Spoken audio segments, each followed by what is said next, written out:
and welcome to the Tech and Sports Podcast. This is episode 7. I'm Andy Kovacs, and I'm here with Alex Radu. Yo, yo, yo. We are once again without our favorite person in Tech and Sports Podcast host, Paolo Danobledo, who's still kicking it in Chicago on vacation, but never fear, because Alex and Mandy are here, and Paolo will be back next week.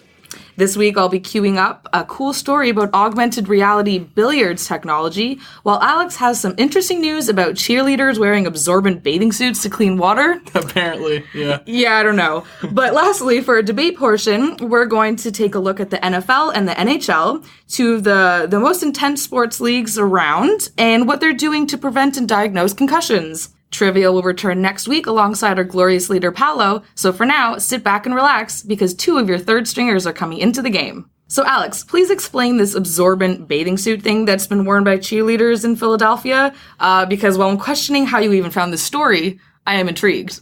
Well, I saw it on Twitter, where all sorts of things happen. Yeah, seriously. So it is a really bizarre story, but it's actually kind of cool as well. So the Philadelphia Eagles are promoting their Go Green initiative in a way I certainly wasn't expecting, to say the least. The organization recently released its 2018 Philadelphia Eagles swimsuit calendar of its cheerleader squad, and it features an eco-friendly, technology-infused swimsuit. Because that makes sense. Because it makes very, very much sense. So anyways, it's called the Sponge Suit, and it uses technology engineered by Sponge Inc., So essentially what Sponge has done is created a wearable 3D printed swimsuit using a super hydrophobic carbon-based sponge material. So this material then has the ability to absorb harmful oil-based contaminants while repelling water. Those contaminants are then trapped within the inner pores of that material so that the wearer does not come into contact with it. Granted, the sponge suit is shown off as a bikini, so that last part wouldn't exactly be very helpful unless it was a full-body wetsuit. Yeah, that seems a little unsafe. Yeah, so I wouldn't suggest swimming in anything in a bikini. Anyways, the design of this prototype technology allows for then the recycling of this saturated sponge filters, after which new inserts can be placed. So I think we can both agree that this is maybe the last way any of us would expect to hear about this type of technology, to say the least. Yep. But I really don't want to undercut how cool this tech is and the other applications of it. Because you think about, this tech is being used in a swimsuit, but it could hypothetically be applied to so many other things, whether that be actual swimming pools, whether that be, nets. Yeah. After oil spills, all that sort of stuff. This is actually some really cool tech. Yeah, I could totally see you making even, those floating mats that you can get for your cottage at the lake or something, and you can walk on them and, sleep on them and whatnot. Even just making those out of this material, it would just be floating on top of the lake. Yeah, collecting garbage. Yeah. Or however this works. Oils and all that stuff. So, that could actually be a really cool use of this technology. And while this is certainly an unusual way to express this technology, I don't think it's necessarily a horrible one, because as you can see, you and I are now talking about it. Yeah, that's true. And I do want to point out that in the Dominican Republic, they are doing some good there, at least. It's not just a swimsuit calendar. The cheerleading squad provided 2 villages with access to clean water through delivery, assemblage, and demonstration of portable water filtration systems.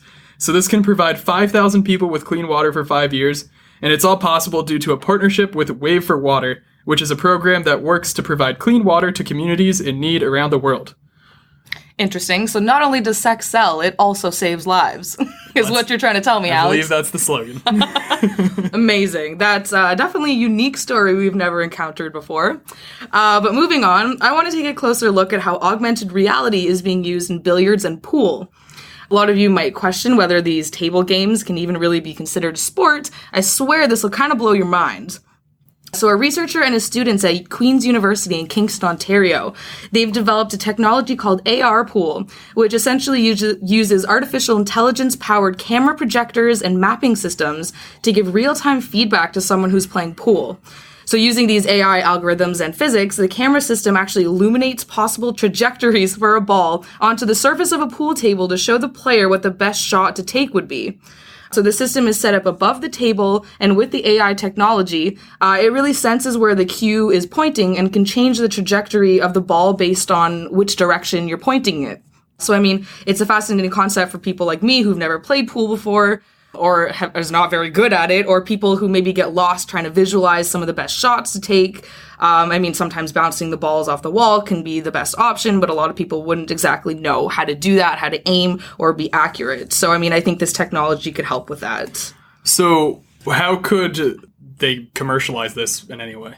I mean, I'm not sure about this researcher actually commercializing it. His name is Michael Greenspan. He's a professor and head of the electrical and computer engineering department at Queen's.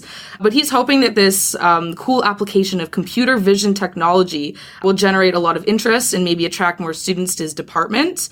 And I mean, so far he's done a good job. The students who worked on this tech put up a video showcasing how it works on YouTube, and it's received almost 1 million views already. And they were even invited to be on Gadget Man, which is a British tech show hosted by actor and comedian Stephen Fry and journalist Jeremy Clarkson. Interesting. Yeah, it's pretty cool. And I mean, behind the scenes, they've also developed a pool-playing robot as well. It's called Deep Green, and it's basically a large robotic arm attached to a track above the table. So really, the fun never ends. Yeah, well, so this technology, it's only being applied to billiards. Well, that's what they've been testing it on. Yeah, but I mean, you can think of so many other applications for this, like navigations. Like if this is built into phones, you could use it as like a step-by-step like pointer to get around. I mean, even for like automatic inspections, manufacturing facilities, maybe even in space, perhaps. Oh, that'd be kind of cool, so right? Looks like the theme is of so far has been technology that's used for one thing that could be applied elsewhere. That is very true. Speaking of which, segue, our debate portion today is going to talk about the extremely serious issue of concussions, particularly in extreme contact sports like hockey and football. So this is the most important problem that needs to be fixed in both the NFL and NHL. So we looked into what technology both leagues are using to fix it. So Mandy, you took the NHL and then I took the NHL. Did I say NHL twice? Maybe. I might have said that. Mandy's taking the NFL. I am taking the NHL, to be clear. Yeah, just to be clear. And afterwards, we will see if the leagues can learn anything from one another. Mandy, what did you discover about concussion prevention technology in the NFL? Right. Well, I mean, starting a little further back, the NFL has been no stranger to concussion controversy. And I mean, they've been denying the link between football and brain injuries like CTE for years. They finally implemented a concussion protocol in 2011, which basically involves a bunch of tests administered by team doctors on the sidelines and in the locker rooms. But there's been reports over the last few years saying that players fake this concussion protocol or cheat the system because it's so easy and they really just want to keep playing. But so in bringing this back to tech, last year, the NFL announced that they would, along with team owners, give $100 million in support of engineering advancements and medical research. And this is also on top of another $100 million that they previously pledged to medical and neuroscience research. So I think they're finally stepping up and kind of looking into how technology can help prevent and diagnose concussions. And so this is where things get interesting because, while we haven't seen any action yet specifically in the NFL, there's been some pretty cool advancements in lower leagues. So Iowa State University, for example, is starting to use this season a virtual reality eye tracking technology that quickly and objectively makes a concussion assessment. They'll be using SyncThink's eye sync technology, that's a mouthful, which really measures eye movement and can measure impairment in basically a minute on the sidelines and as part of the Iowa State's return to play protocol. So the device is essentially a VR headset that a player can put on to do the test, and a doctor can look at the results using a tablet. So I mean, it's quick, relatively cheap, and arguably more accurate than a human. And so with this already being adopted by a team in the NCAA, others could follow suit. And then so, on the other hand, the NFL Players Association is also pushing for better technology, specifically when it comes to helmets. And so there's been a lot of work being done around this too. So a U.S. company called Baytech Products designed what it's calling the HitGuard football helmet, which uses tech to reduce linear and rotational acceleration of the brain. So the helmet is essentially two parts with a soft upper shell that can move independently of the head to absorb impact and disperse the force. So the company is targeting youth football right now, but is hoping that the unique helmet will be used in the entire football market eventually. And then one last thing is that there's another US startup developing smart mouth guards that have built-in microcomputer chips that record the force, location, and direction of head impacts. So all of that information can then be transmitted to a mobile app, which can alert coaches, trainers, and parents if the player was hit hard enough to be concussed. And the mouth guard also comes with a red LED light that can turn on to notify the player as well if they've been hit hard enough and past a certain threshold that could indicate a concussion. So it's a super cool piece of technology that's really the same size, flexibility, and weight of normal mouth guards. And it was actually pitched at the NFL's first sports tech competition in February this year, which was a whole bunch of presentations to league owners and management of technology that could help reduce concussions and just be generally helpful in football. So we could actually see this mouth guard coming to the NFL sometime soon. And not only in the football market, but it also has similar applications in hockey, which Alex will be talking about, and lacrosse as well. So really to wrap this all up, I can't believe I'm defending the NFL, but they've actually taken some concrete steps to combating concussions in the league. And they've donated a lot of money to organizations that can further this cause. I guess that's what you get with several lawsuits, suicidal ex-players, and an entire Will Smith movie dedicated to criticizing them. But yeah, so with all of this tech being tested in lower leagues, I think it's only a matter of time before it actually gets to the NFL. Gotcha. So just as before I get to the NHL, just one question.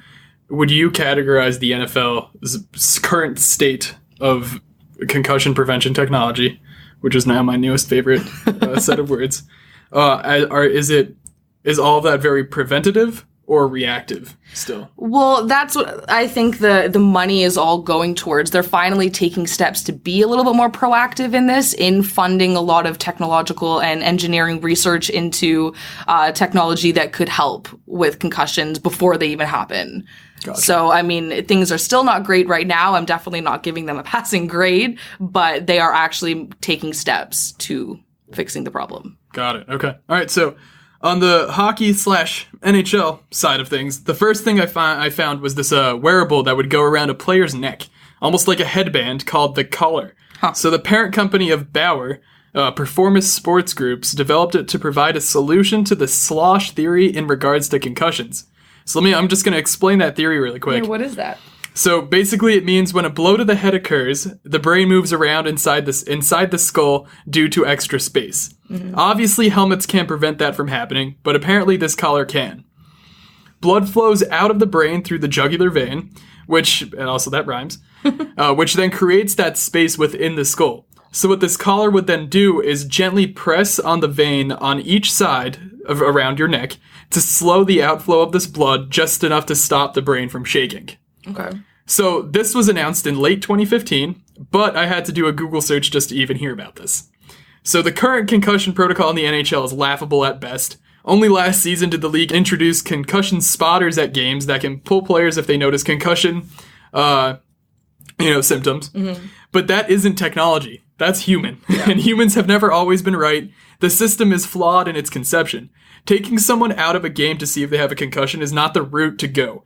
NHL GMs and players are rightfully against this idea because if the human, and let me emphasize that, the human makes a mistake, a critical player could be pulled in important moments. This is why the NHL needs to invest in actual technology that is preventative rather than reactive. Mm-hmm. Hence my question to you. Right. So I'm not trying to say that the idea behind pulling someone from a game is flawed. It's just putting that decision in a human's hands. Humans can be argued against. Human decisions can be debated. You know what can't be argued against? Technology that is built to make the same call every single time. Yeah. So let's get back to that technology. Where is it now, a year and a half later? Well, after half a year, after it was announced, the Q Collar, as it will be called, was announced from Q30 Innovations, who developed the technology, and then Performance Sports Groups they'll be the license for the product. In the summer of 2016, so last summer, the Q Collar is still undergoing additional research and testing, and is still going through approval from the FDA and the US. So they're still trying to figure out if it's safe, if it actually works. Fair enough. This was about a year ago. So then, now, 2017, it's almost the start of the 2017/2018 season. Where is it? Well, it's still going through tests, and that's about as much as I can say when it comes to the NHL and concussions. Wow. So it's been nearly 2 years since this option to prevent concussions was made public, and there's barely been a peep about it. The current NHL situation is like putting a Band-Aid on a bullet hole, and the NHL needs to invest in technology, period. So I also want to shout out a concussion application that former Vancouver Canuck Kyle Wellwood invested in this summer. Basically, this app called HeadCheck aims to make concussion testing more accessible and affordable by making it readily available. This is a great initiative, but again, reactive technology is not preventative, and it doesn't solve a problem. So this kind of leads us to the question of which league is more effective so far? Right. Which failure is doing best? Yeah, well, that's what it comes down to. Who's sucking less? Yeah. And I mean, the one thing I will say about the NFL is that I think they finally have turned a corner. Like, they finally admitted that, yes, there is a link between football and brain trauma and brain injuries like CTE. And I think all the pressure on them from, concussion with Will Smith coming out and everything, all of the media sensation around it has actually pressured them to do more action. There hasn't really been the same sort of buzz around the NHL, even though NHL players are arguably in the exact same position, being hit and dealing with these concussions. So...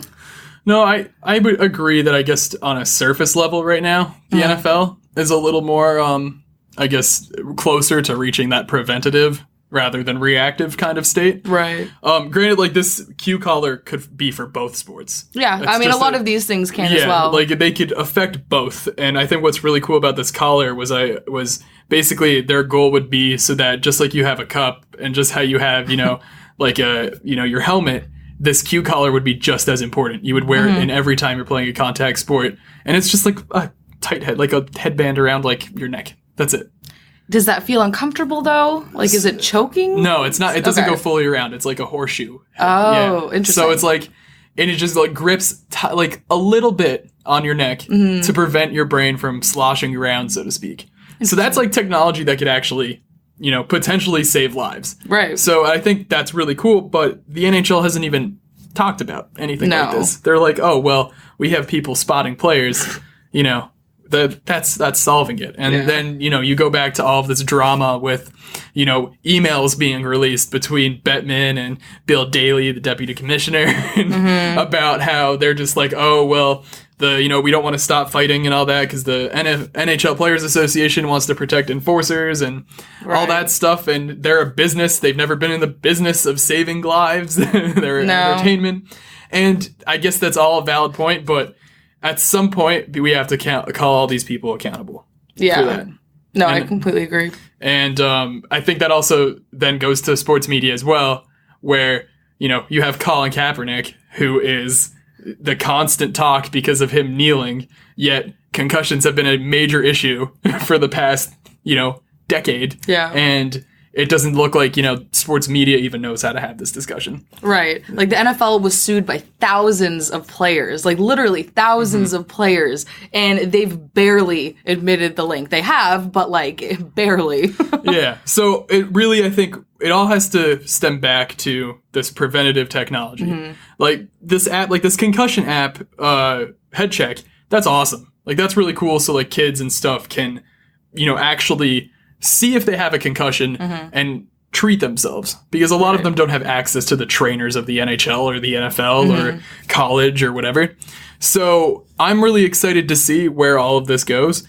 And I think it just needs to happen sooner than later. We have to put this in technology's hands, and it just needs to come from the top. And the NHL and NFL need to both say it. Right. And I think the next step, which is fairly reasonable, is getting rid of human error in these situations, right? Like, the NFL has these sideline tests that are conducted by doctors, but I mean, they're biased too. They want their team to win. They want their player to go back out there and win, right? As much as they say that they don't want to, like, that's the reality. The players want to go back out. The team wants them to go back out. The doctors want them to go back out. So getting rid of that human side of it and actually returning to more of a data-driven and an objective concussion protocol using these technologies is the way to go. And it doesn't seem that difficult, right? Like, all these technologies are built into materials and to equipment that these players use already. Helmets, mouth guards, neck guards, right? Yeah. Well, I think that the final thing is, imagine if Q Collar had the funding of the NHL. It wouldn't. We're 2 years out, and it's still figuring out if it's safe. or if it'll work. Right. Why not throw a little money at it? All right, well, that's all for this episode of the Tech and Sports Podcast. If you enjoyed our discussion, we would love it if you would subscribe to us on iTunes or Google Play. And if you want to get more involved with the discussion, you can find me on Twitter at AlexTRadu and Mandy at MandyVKovacs. I'm Alex Radu, and that's Mandy Kovacs, and we'll see you next week. Bye. Thanks for listening.